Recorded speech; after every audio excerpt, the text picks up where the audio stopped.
D'accord. Alors, bonjour. Donc, on continue notre Shur de Tanya. Aujourd'hui, on est au milieu de la fête de Hanouka.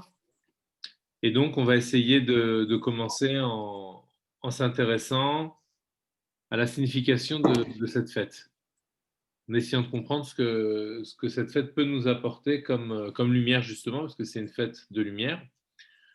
Alors, une petite question qu'on peut se poser par rapport à la fête de Hanouka, qui est rapportée souvent dans les textes de Chassidut, c'est qu'on remarque que cette fête-là, le, la fête, elle est fêtée par rapport à une célébration sur des lumières. Or, la plupart des fêtes, quand on parle de fête juive, à quoi on pense? On pense souvent à une célébration avec un repas, avec un festin, avec vous voyez, quelque chose où le côté alimentaire est mis en avant.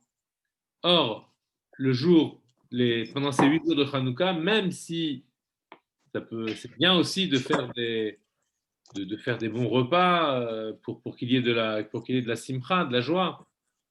Pourtant, ce n'est pas ça qui est mis à l'honneur. Ce qui est mis à l'honneur, c'est les flammes, les bougies. Donc, on peut se demander pourquoi à Hanouka, il y a cette différence par rapport aux autres fêtes. Il y a une deuxième question aussi qu'on peut se poser par rapport à Hanouka, c'est que si on compare avec Purim ou si on compare avec Pessah, alors on se rend compte que Purim célèbre aussi une victoire. Et cette victoire-là, en fait, le jour de la célébration, c'est le jour de la victoire. À Pessah aussi, on sort d'Égypte, on célèbre la fête de Pessah le jour qui correspond au jour de la sortie d'Égypte. Or, à Pessah, à Hanouka, la célébration, en fait, la victoire militaire, elle a eu lieu le 24 qui se lève, alors que la célébration, la fête, c'est le 25 qui se lève. Que s'est-il passé le 25 qui se lève? C'est le jour où les Juifs qui sont rentrés dans le Beth Amikdash, les Maccabim, et notamment Yehuda, ils ont retrouvé une fiole d'huile et donc ils voulaient réinaugurer le temple en allumant à nouveau la menorah. Bon, ce jour-là, vous connaissez l'histoire, ils ont fouillé dans tout le Beth Amikdash, toutes les fioles d'huile avaient été souillées, c'est-à-dire elles avaient été ouvertes, elles avaient été touchées, et donc elles étaient devenues, ces fioles d'huile étaient devenues impures, et donc ils ne pouvaient pas allumer les nérotes a priori avec cette huile-là. En réalité, ils auraient eu le droit d'allumer parce qu'il y a un principe qui dit que quand on est dans l'impureté, on n'a pas le droit de faire l'avodat Hashem, mais c'est quand il s'agit d'une impureté partielle. Par exemple, si j'ai le choix entre une fiole d'huile pure et une fiole d'huile impure, évidemment, je vais prendre la fiole d'huile pure. Maintenant, si toutes les fioles d'huile sont impures, alors je peux prendre une fiole d'huile impure. Il n'y a pas d'interdiction. Pareil, si les Kohanim, le Kohen doit être pur. Maintenant, si on est dans une situation où tous les Kohanim sont purs pour pouvoir faire sont impurs pour pouvoir faire les sacrifices, alors à ce moment-là, ce sera un Kohen impur qui pourra faire le sacrifice. Même si tout le monde est. C'est-à-dire que quand tout le monde est impur, alors on fait quand même la Avodat Hashem. Et donc là, on pourrait se demander si la Avoda, le service divin, le service dans le Beth Amikdash, pouvait être fait dans des conditions d'impureté, pourquoi une des personnes qui faisait partie de la victoire militaire et qui est entré dans le Beth Amikdash, s'est dit, s'est entêté à chercher une fiole d'huile pure. Pourquoi il a eu cet entêtement? Pourquoi il ne s'est pas dit, bon, ben voilà, maintenant, de toute façon, on est tous impurs, toutes les fioles d'huile sont impures. Qu'est-ce qui est mieux, de rien faire ou de commencer à faire quelque chose? Il aurait dû se dire, ben, bon, ok, voilà, on a constaté sur les étagères où il y avait les fioles d'huile, elles ont toutes été ouvertes, elles sont souillées, ben, on prend ce qu'on a. Non. Lui, quelque part au fond de lui, il a eu l'intime conviction que, quelque part dans le Beth Amikdash, il y avait une fiole d'huile qui était pure. Et il se met à chercher, sans trop savoir pourquoi. Il cherche, il cherche, il cherche. Et à un moment donné, il a une intuition. Il va chercher sous le Misbéach, l'autel, là où on fait les sacrifices. Et sous l'autel, il y avait effectivement une fiole d'huile qui restait et qui avait eu le sceau du Kohen Gadol, du grand prêtre d'une génération précédente. Et donc, ils ont pris cette fiole d'huile, ils la mettent sur la menorah. Elle devait durer, c'était une fiole par jour, donc elle devait durer une journée. Et elle a duré 8 jours. Et donc, nous, à partir de là, on célèbre la fête de Hanouka sur un chandelier à 8 branches pour faire un allumage par jour. Bon. Puisque, en fait, les 8 jours, ça correspondait au temps d'aller dans le Galil et d'aller chercher le tonneau d'huile qui était nécessaire et de revenir. Donc, pendant ce temps-là, finalement, il n'y a pas eu de moment d'interruption. Et ils ont allumé comme d'habitude. Ils n'ont pas diminué la taille de la mèche ou quoi. Ils ont allumé exactement comme d'habitude. Et le miracle s'est produit. Et donc, nous, à partir de là, les Chachamim ont décidé que plutôt que de fêter la victoire militaire, qui est aussi un miracle, puisqu'on le dit même dans la Tfila, un groupe d'individus, une poignée d'individus face à des armées entières, ont réussi à gagner. Donc il y a eu un miracle dans la guerre aussi.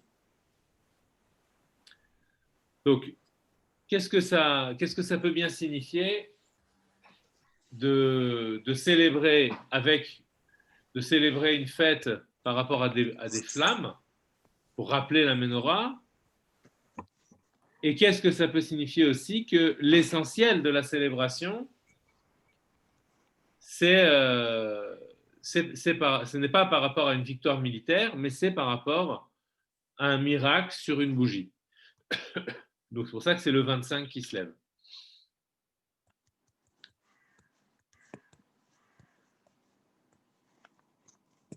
Alors en fait, il faut essayer de revenir à l'importance de cette guerre. Bien sûr que cette guerre, elle a une importance sur le plan matériel, sur le plan politique, sur le plan militaire. L'enjeu, c'est d'essayer de retrouver une domination. On était dans l'Empire grec qui avait été morcelé après la mort d'Alexandre le Grand.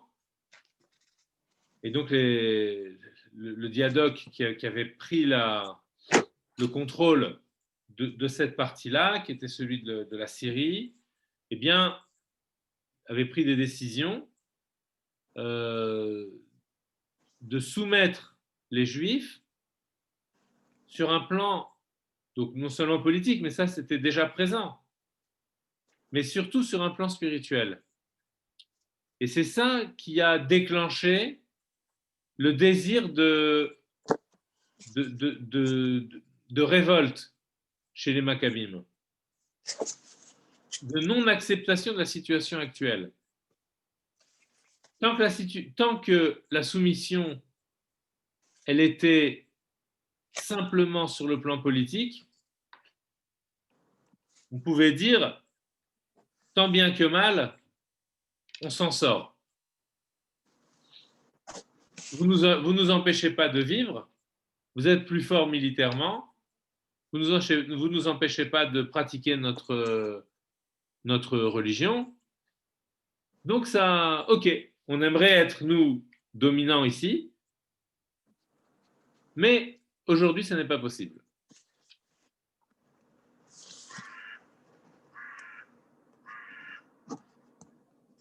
Alors, le facteur déclenchant, ça n'a pas été la suprématie militaire et la suprématie politique des Grecs. Même si ça comptait, mais ça n'a pas été ça le facteur déclenchant de la révolte. Le facteur déclenchant de la révolte, ça a été quelque chose qui a touché beaucoup plus à l'identité juive.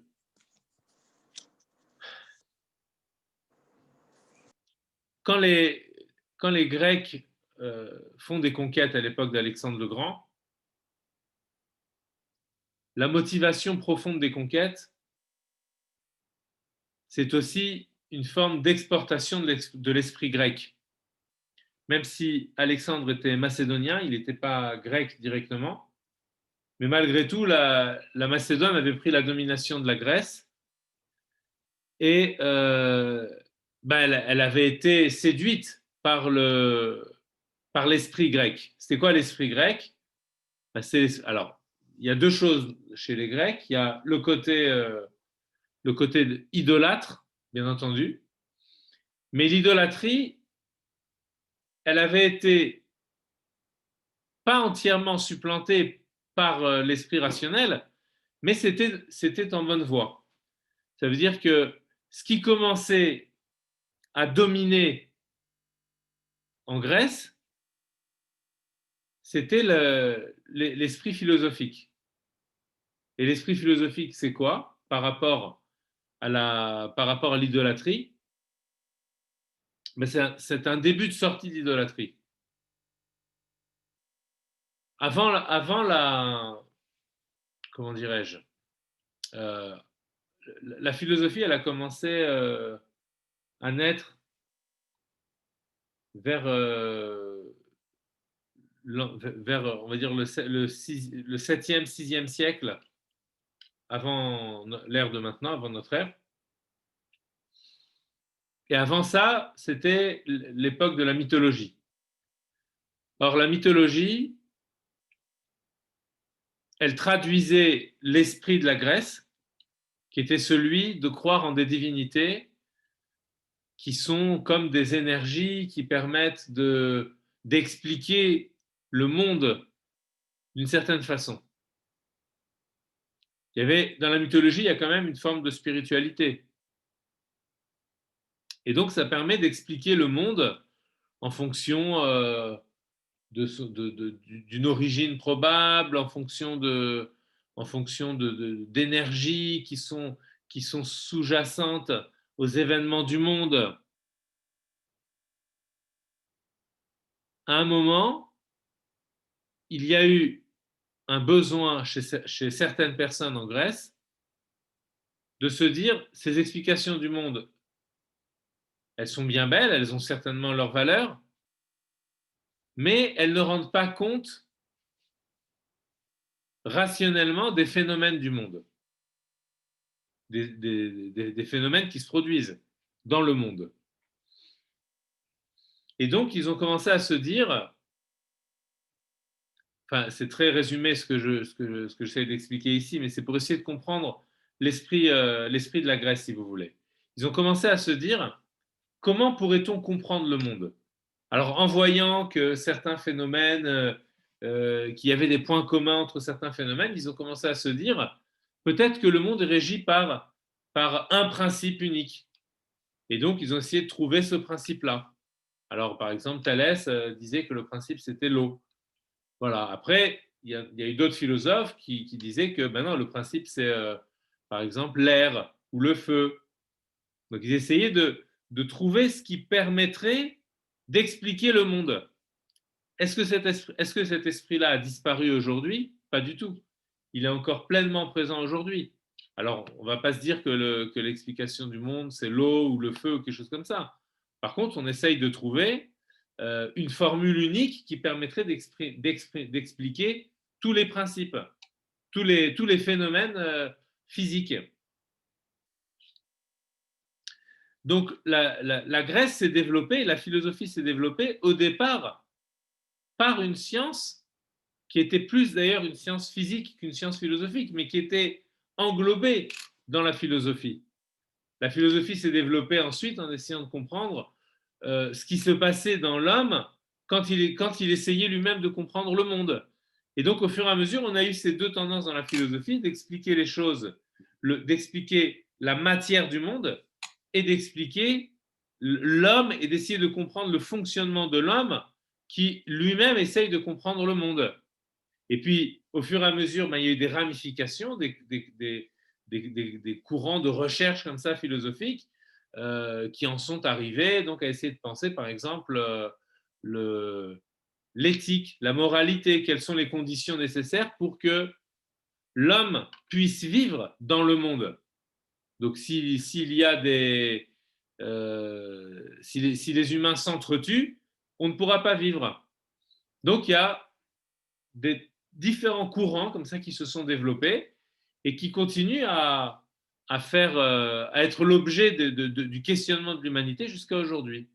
Donc, en réalité, la Grèce, elle a apporté énormément sur le plan de la réflexion humaine. Ça a été le moteur, si vous voulez, le coup d'envoi d'une forme de pensée nouvelle. C'est pour ça qu'on parle du miracle grec. Alors, ce n'est pas du tout le miracle de Hanouka, bien entendu, on va le voir.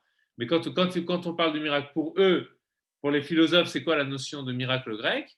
Ça veut dire que un jour, les humains ont commencé, entre guillemets, miraculeusement, à se dire, plutôt que d'essayer de comprendre le monde de façon irrationnelle, on va essayer de le comprendre de façon rationnelle. Alors, le problème, c'est qu'à partir de là, on diminue de plus en plus la fonction suprarationnelle de l'humain. Et la fonction, c'est-à-dire la capacité d'aller dans quelque chose qui dépasse sa rationalité.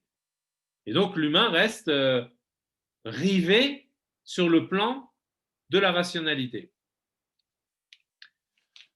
Un des points de discorde très importants entre la pensée grecque et le judaïsme, c'est le point de l'origine.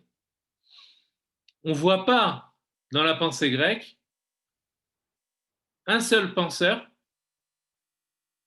qui imagine le monde comme démarrant d'un néant absolu. C'est-à-dire que ce que nous on appelle la création ex nihilo, la création à partir de rien. Il y a un Dieu qui crée tout. Pour les Grecs, le monde a toujours existé. Alors, ça correspond tout à fait avec leur système de pensée, leur analyse de la rationalité humaine. C'est-à-dire que l'intellect humain a besoin, pour fonctionner, d'un point de départ. Ce point de départ, quand on observe le monde, c'est de se dire qu'il y a un monde. Et on a dit qu'il y avait deux aspects. Vous vous rappelez, il y avait l'observation du monde et il y avait aussi la tentative d'essayer de comprendre l'observateur, c'est-à-dire l'homme qui est là et qui observe le monde, de comprendre comment son intelligence fonctionne. Et donc, de la même façon que l'observation du monde s'appuie, que la réflexion sur le monde s'appuie sur une base qui est celle de l'existence du monde, de la même façon, la réflexion sur le fonctionnement de l'humain s'appuie sur une base qui n'est pas démontrée, mais qui est observée, qui est celle du fait qu'il y a de l'intelligence chez l'humain.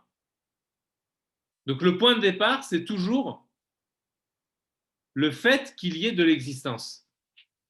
On démarre toujours de l'existence. Et à partir de l'existence, on bâtit une compréhension qui permettrait d'expliquer le monde. Ce qu'on appelle, aujourd'hui, on appelle ça des modèles. On bâtit un modèle, c'est-à-dire une tentative d'explication du monde qui ne s'appuie en réalité que sur la rationalité humaine. On explique des phénomènes en essayant de se dire, tiens, peut-être que ces phénomènes sont dus à tel et tel principe. Mais ces principes-là, ils ne sont pas visibles. Par exemple, si on dit, quand je lâche un objet et que cet objet tombe, alors aujourd'hui on dit c'est la pesanteur qui fait que l'objet tombe. Mais la pesanteur, c'est un concept.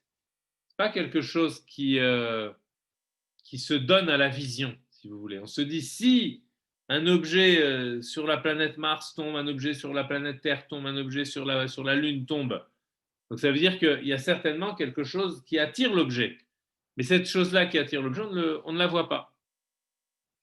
Donc ça veut dire que finalement, toutes les explications qu'on peut donner sur le monde, ce sont toujours des explications qui s'appuient sur le fait que le monde existe et sur le fait que la rationalité humaine est capable de donner une explication et de donner corps conceptuellement à des choses qui sont absolument invisibles.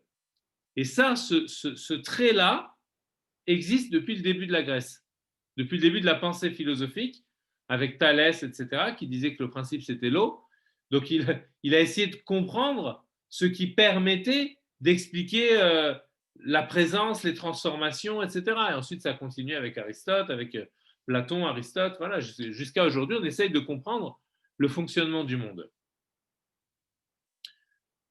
Le point de séparation, le point de clivage, il est très important ici, parce que pour le juif, le départ du monde, ce n'est que le départ du monde.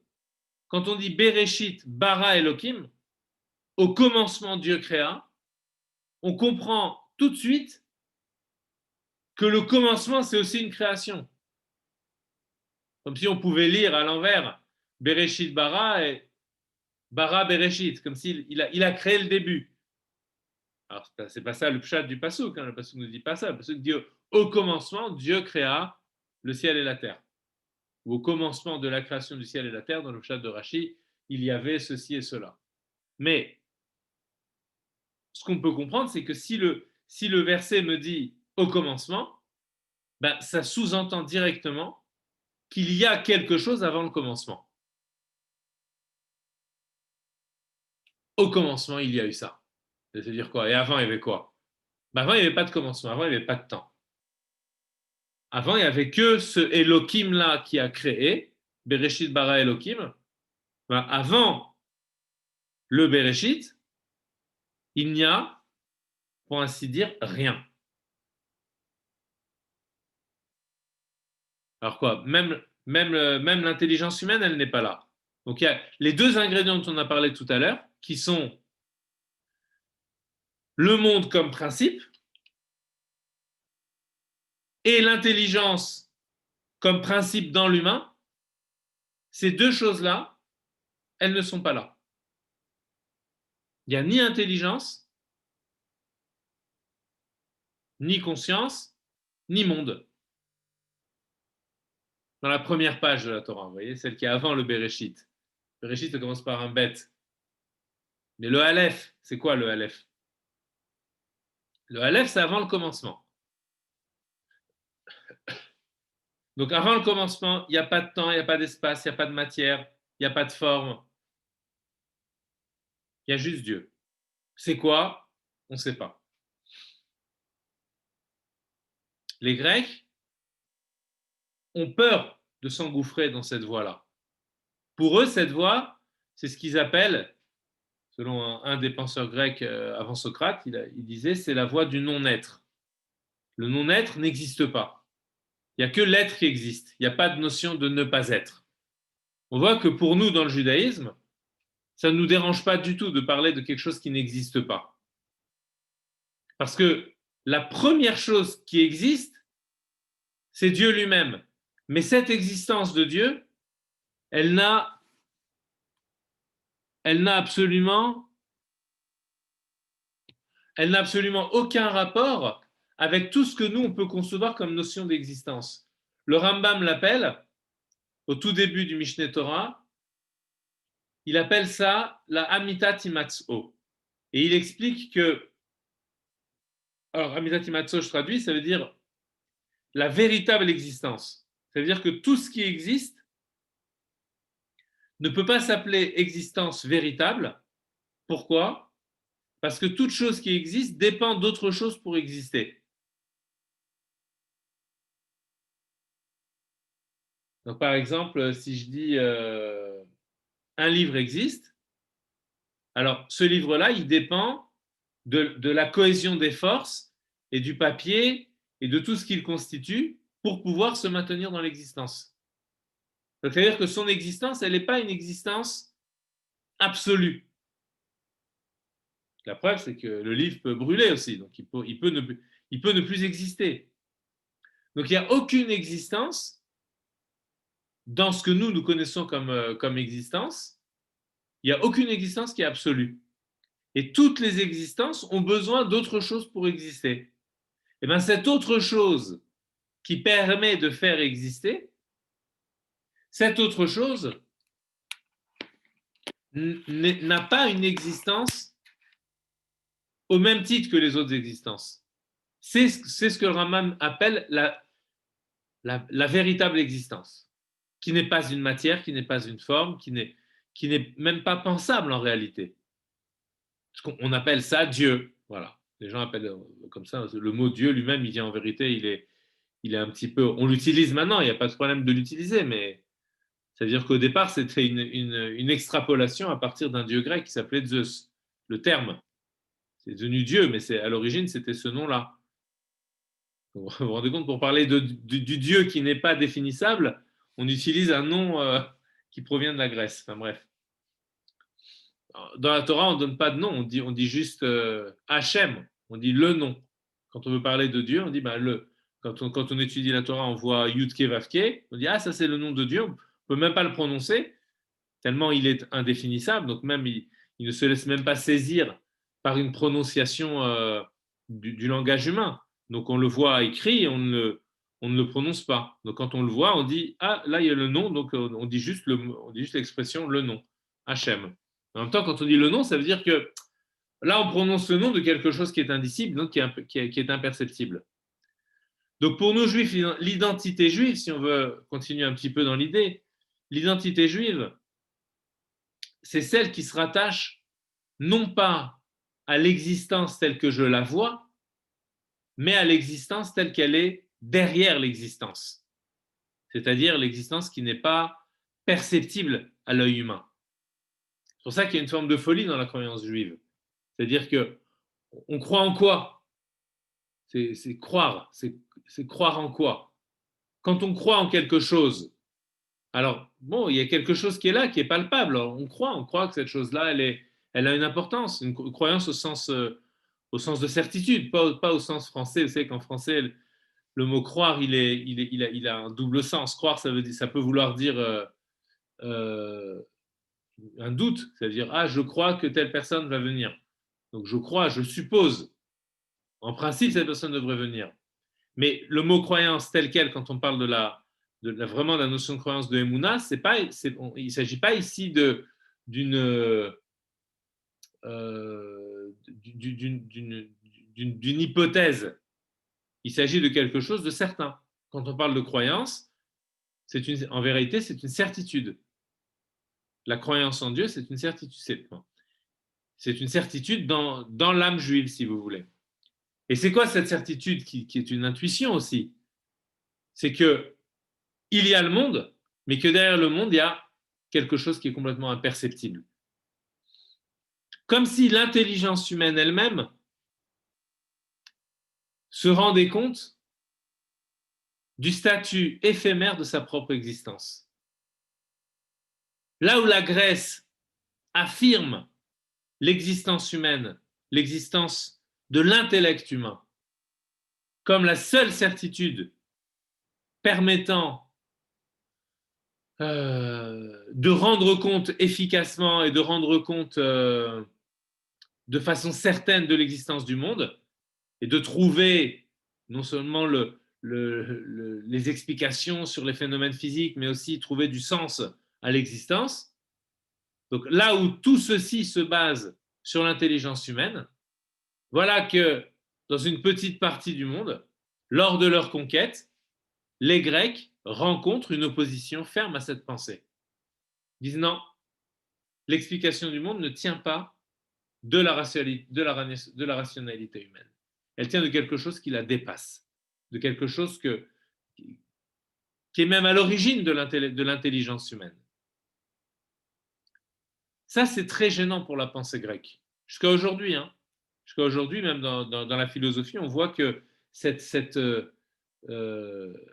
tentative de s'extraire du supra-rationnel est toujours présente. C'est-à-dire que l'intelligence humaine a une tendance à vouloir s'inscrire en porte-à-faux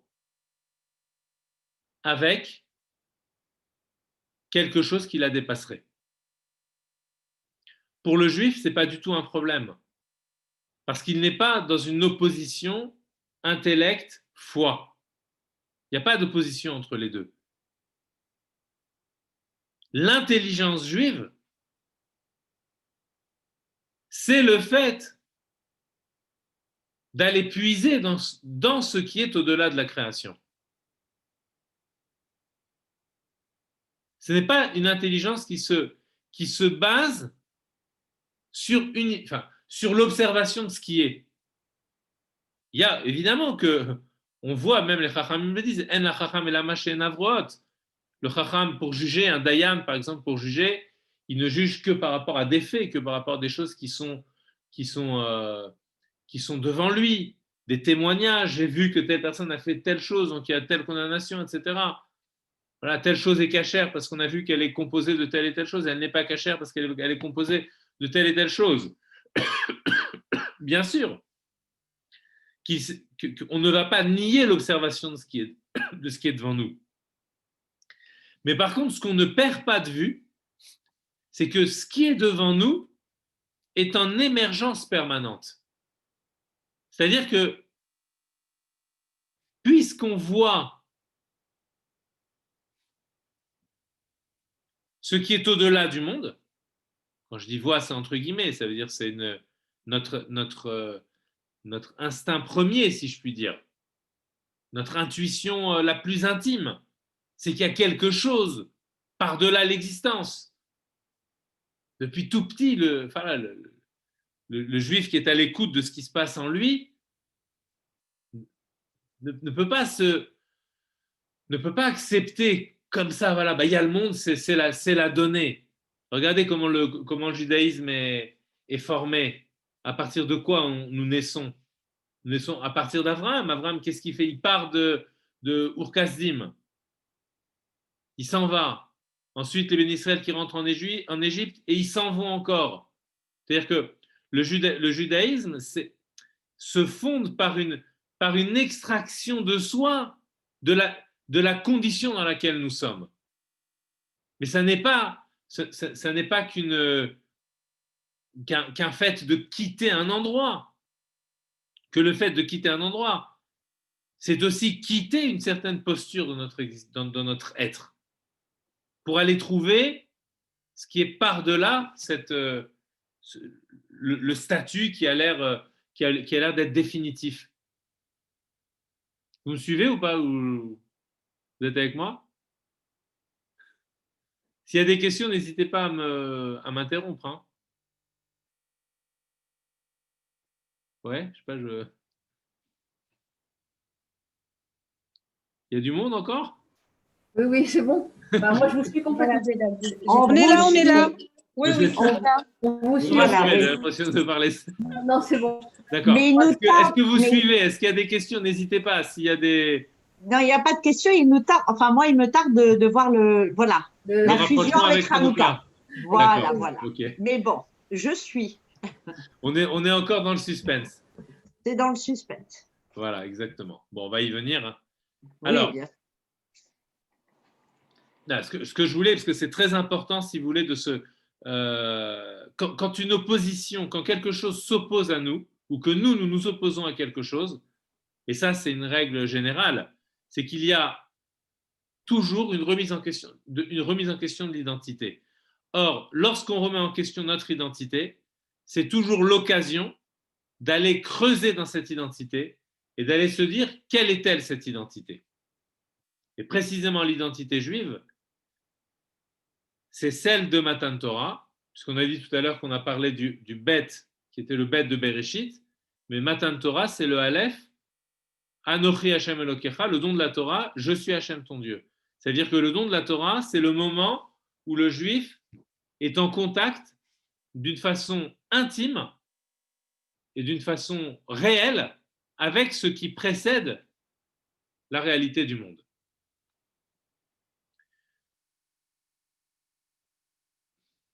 Si on veut simplifier dans la Torah, on peut dire qu'il y a plusieurs degrés.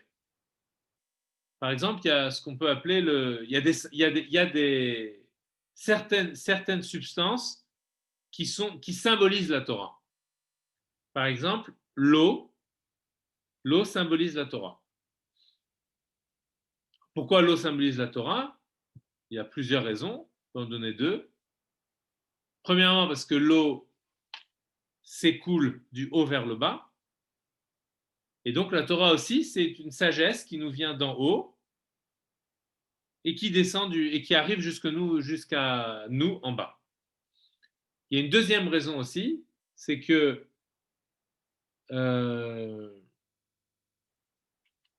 l'eau, elle est transparente et donc elle nous permet on peut voir au travers de l'eau.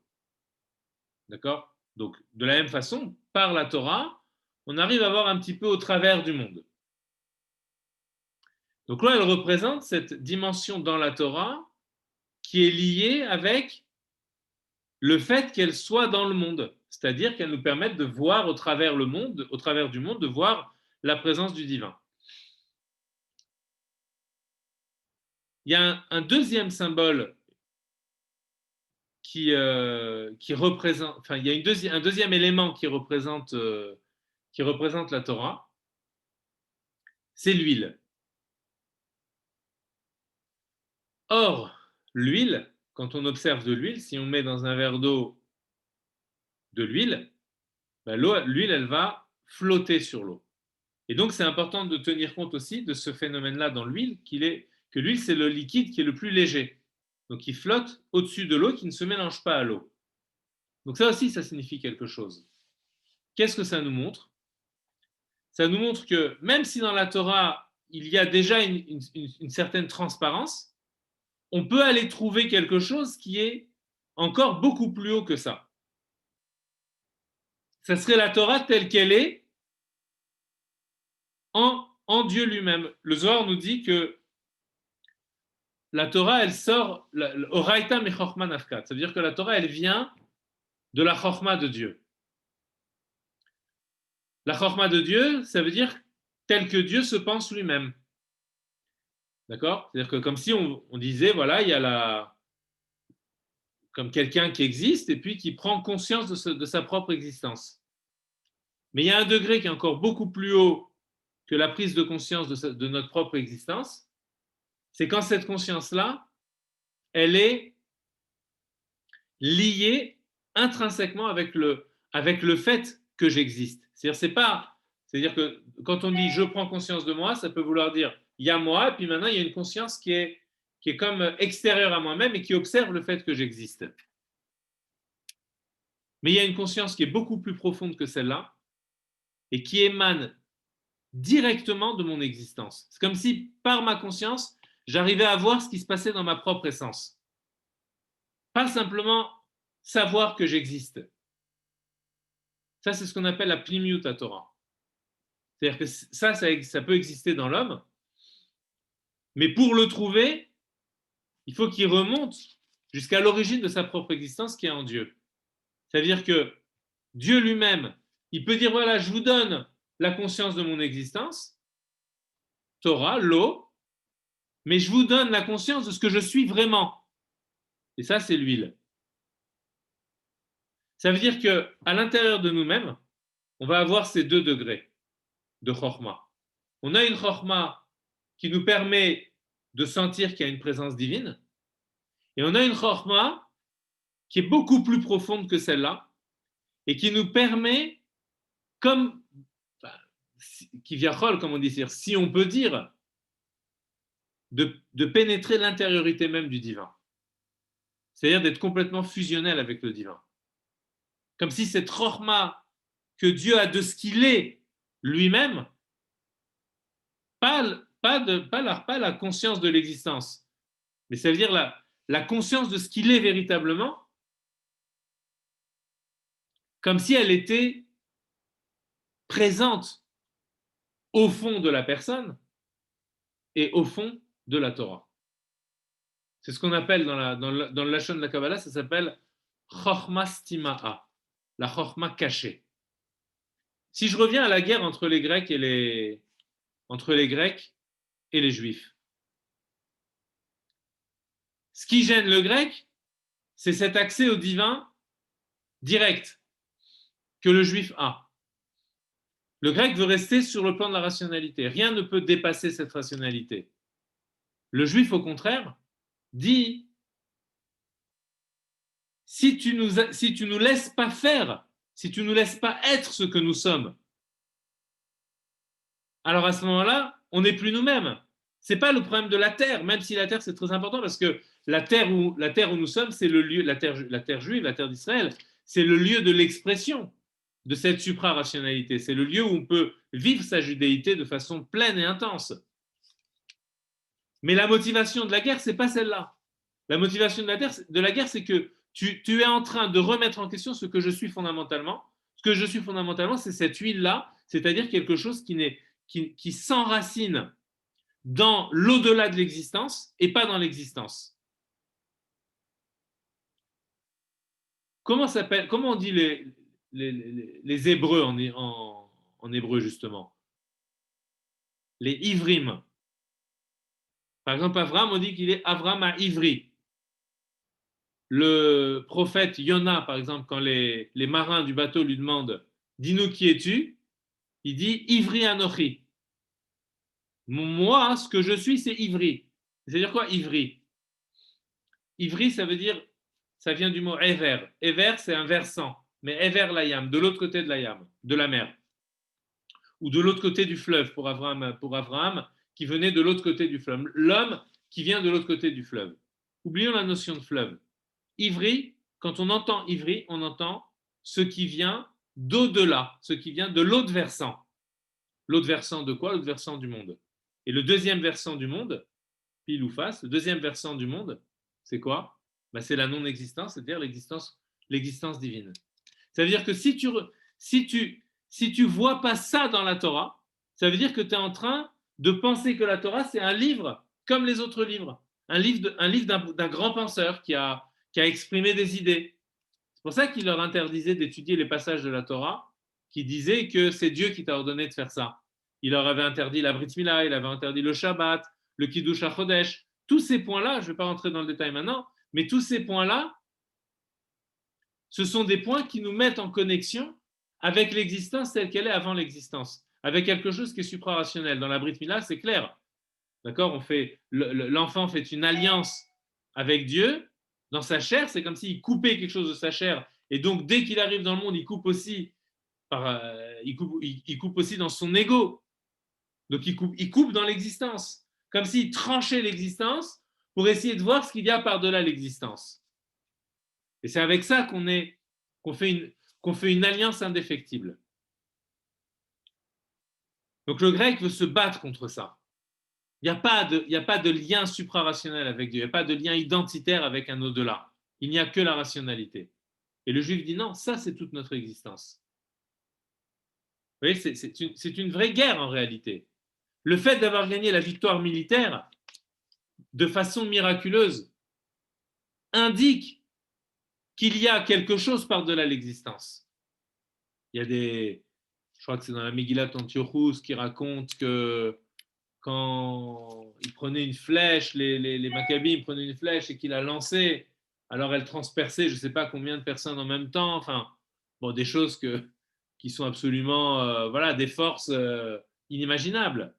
Donc, l'idée, c'est de se dire, tiens, si on est un petit groupe et que nous avons réussi à gagner une armée entière, c'est qu'ici, il y a une force à l'œuvre dans la guerre qui n'est pas une force rationnelle, mais qui est en train de s'exprimer de façon militaire. Ça fait penser à une personne, ça fait penser à un des héros de la Torah.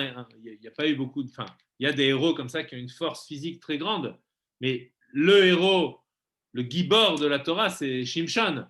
Shimshon, il pouvait faire des choses qui étaient, des choses qui étaient absolument inimaginables de façon humaine.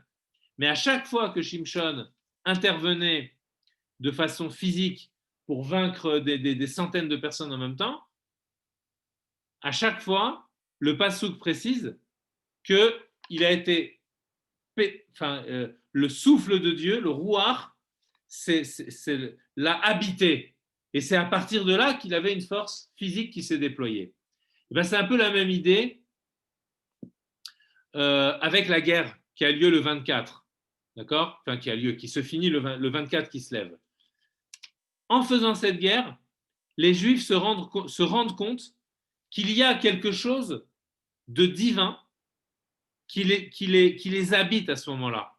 Comprenez? Avant d'aller en guerre, c'est quoi leur motivation?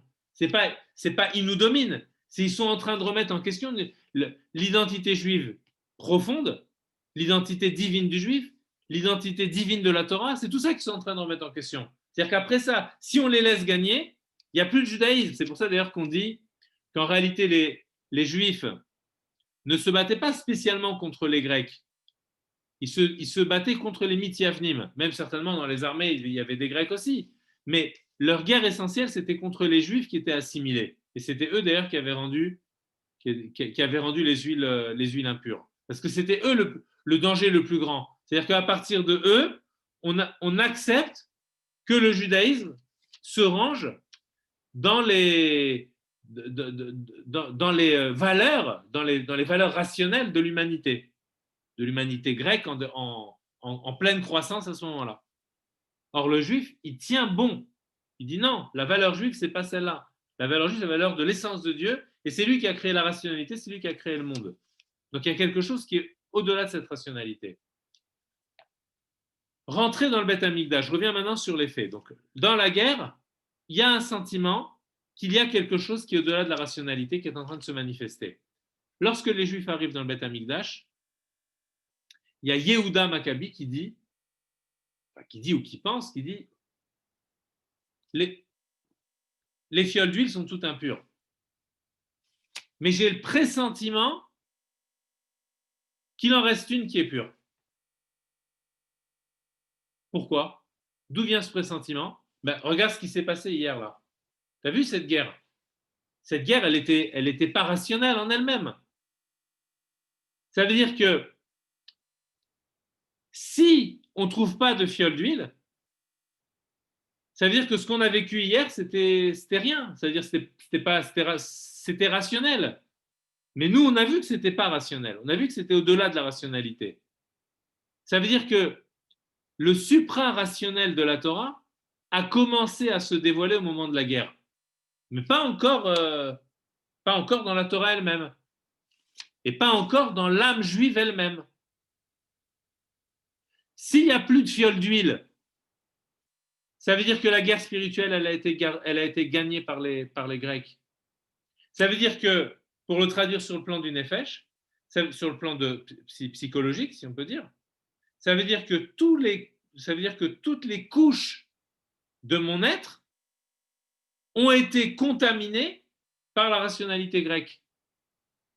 Et qu'il n'y a plus ce petit quelque chose, ce petit supplément d'âme juif qui vient de l'au-delà de la création. Il n'est plus là, ça y est, les Grecs ont gagné. C'est ça que ça symboliserait les fioles d'huile, que toutes les fioles d'huile seraient que les fioles d'huile seraient toutes impures. Mais puisqu'on a vu que la veille, la guerre avait été gagnée de façon suprarationnelle, ça veut dire que cette dimension de l'intelligence divine qui nous habite, elle a une réalité. Les Grecs n'ont pas gagné la guerre sur le plan spirituel, puisque cette spiritualité a commencé à s'exprimer hier au travers de cette prouesse-là, mais qui n'était pas une prouesse humaine finalement, de la victoire. Donc nécessairement, s'il y a eu victoire militaire, de la façon dont elle s'est produite, c'est qu'il y a aussi une victoire spirituelle.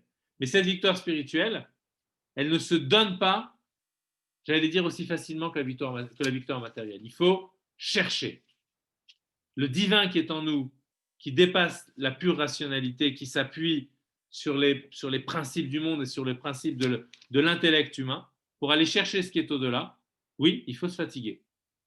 Et il faut se fatiguer, plus que se fatiguer, il faut se donner complètement. Alors il cherche, et à un moment donné, il a aussi une nouvelle intuition, c'est que la fiole d'huile, elle est en dessous le misbéach. Il va chercher en dessous le misbéach. Le misbéach, c'est l'autel. L'autel, c'est quoi? C'est pas du rationnel. L'autel, c'est offrir les graisses, offrir l'animalité à Dieu. C'est-à-dire renoncer à quelque chose ça va nous aider pour le cours de Tania, justement. Renoncer à cette dimension égocentrique de l'humain. Ce qu'on appelle dans le langage de la Chassidut le Messirut Nefesh. Le Misbéach, il représente le Messirut Nefesh. Tu veux trouver le supra-rationnel et en prendre pleinement conscience. Tu veux prendre pleinement conscience de l'existence de Dieu tel qu'il est en lui-même, pas tel qu'il crée le monde, tel qu'il est lui-même dans ce qu'on appelle l'essence divine, le Etzem, le pur soi de Dieu, le Anochi. C'est de cela que tu veux prendre conscience? Alors, il faut tout donner. Donc, c'est pour ça qu'il va chercher sous. Vous voyez, le Kohen Gadol de l'époque d'avant, il a pas mis n'importe où la fiole d'huile. Le fait qu'il ait mise là sous le misbéach, ça signifie, c'est très important. Ça signifie que si on veut accéder à ce supra-rationnel, il faut tout donner. Il faut donner toute notre âme. C'est pour ça que la Torah dit d'ailleurs, les Chachamim disent que En Torah niknit et la bemish memit atzmo alea. La Torah ne s'acquiert, donc il faut entendre dans sa dimension où elle révèle l'essence même de Dieu, elle ne s'acquiert que chez celui qui meurt pour elle. C'est-à-dire quoi, qui meurt pour elle? C'est-à-dire qui accepte, voilà, qui fait mourir son ego pour elle. Pour faire naître, évidemment, c'est pas une mort du corps, Chas v'Shalom, d'accord? C'est une, comme on va le voir dans le Tanya, c'est une mort de la nature égocentrique de l'humain, voilà, pour se dépasser complètement. Et c'est ça la véritable identité juive. Donc on a répondu aux questions, on a compris pourquoi. Alors la première question sur la guerre, on a répondu pourquoi c'est pas le 24, parce que l'essentiel c'est la dimension de dévoilement de cette lumière cachée dans la Torah qui nous donne accès à l'essence de Dieu. Et la deuxième question, c'est pourquoi on célèbre par rapport à des flammes?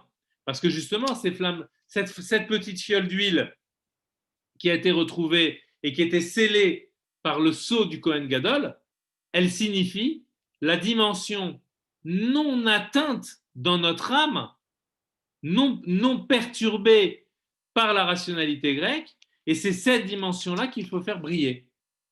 Et donc c'est pour ça qu'on célèbre par rapport à à des flammes qu'on va observer, qu'on va regarder, et qui vont nous inciter une méditation, si vous voulez. Quand on observe les bougies de Hanouka, il faut rester un moment pour regarder ces flammes et se raconter tout ce qu'on vient de se dire maintenant, justement pour que cette dimension supra-rationnelle puisse briller dans notre rationalité. Voilà. Et quand on a ça, alors, on peut manger des beignets aussi, c'est-à-dire, parce que le beignet aussi, il a toute sa symbolique. C'est une pâte qui symbolise aussi le pain, ça symbolise aussi la chorma. Et comme l'huile, ça symbolise ce qui dépasse la chorma, c'est comme si on mettait dans la chorma ce qui dépasse la chorma. Et on a aussi le symbole de la toupie, pour montrer que le haut de la toupie, c'est l'âme, et le bas de la toupie, la partie grosse de la toupie, c'est le corps, pour montrer aux Grecs, le corps ne fonctionne pas tout seul. C'est la partie divine qui fait fonctionner le corps. Bon, voilà. On a essayé d'expliquer un petit peu le Hanouka de façon un petit peu chassidique, pour sentir un peu cette lumière, quoi, Bezrat Hashem. Voilà. Est-ce qu'il y a des questions? Très bien. Bon, moi, c'est pas une question, en fait. C'est de savoir si la semaine prochaine, vous allez donner cours. Est-ce que pendant les vacances scolaires, vous donnez cours là? Pour l'instant, je n'ai pas prévu de partir quelque part. Maintenant, ça dépendra peut-être du nombre de personnes qu'on sera. Autres... Voilà, d'accord. Bon. Parce que moi, possible que je ne sois pas. Mais bon, c'est pas... Voilà. D'accord, possible que je ne puisse pas me connecter. D'accord. Ouais. La semaine prochaine. Je serai là. Vous serez là. Bon, alors, il n'y a pas de problème. Okay. D'accord, ok. Bon, de toute façon, on fait le point peut-être dimanche oui, voilà. au groupe pour essayer de voir. Voilà. Oui, c'est bien. Il y a des années, quand on faisait le cours à Bar Yochai, c'est vrai que des fois, pendant les vacances, on s'arrêtait pour parce qu'il y a des personnes qui gardaient leurs enfants, leurs petits-enfants ou quoi, donc c'est pas forcément évident pour tout le monde, mais a priori, bon, on en reparle. Il n'y a pas de souci, exactement. Voilà. Je souhaite une bonne fête de Hanouka à tout le monde, une bonne semaine. Et bon, si tu veux, si on continue la semaine prochaine, on continuera dans le texte du Tania. Voilà. Merci beaucoup. Très bien, merci bien. Hanouka Sameach. Hanouka Sameach, au revoir. Hanouka Sameach, merci. Merci, au revoir.